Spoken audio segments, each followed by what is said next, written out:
నాకు వచ్చే మొట్టమొదటి ప్రశ్న, ఎవరు వస్తున్నారు?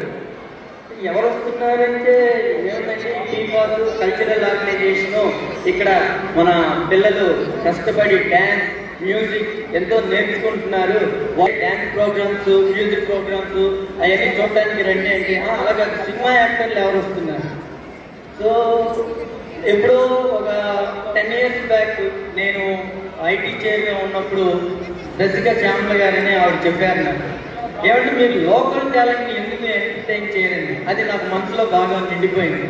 సో నేను ఆ రోజు నుంచి మనం కేవలం లోకల్గా ఉన్న ఈ పిల్లలు బేస్ చేసి ప్రోగ్రామ్స్ చేయాలి అనే ఒక దృఢ నిశ్చయంతో ఈ 2 సంవత్సరాలు నేను అదే విధంగా నేను చేశాను.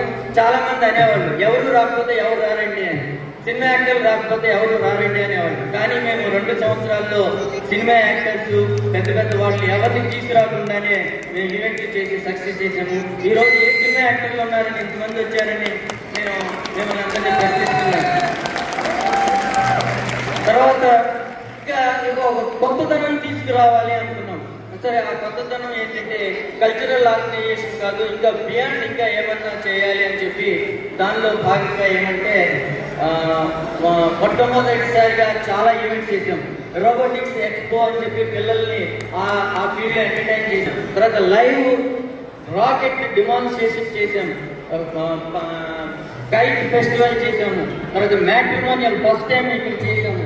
ఆ తర్వాత యోగా స్పోర్ట్స్ ఇలాంటివన్నీ స్టేజ్ మీద పిల్లల చేత చేయించాము. తర్వాత ఇంకొక చిన్న సాహసం చేసాము. ఏమంటే మేము వెనకాలండి పిల్లల్ని మేనేజ్ చేయండి, ఈవెంట్ మేనేజ్ చేయడం మీరే చేయాలని చెప్పి మొత్తం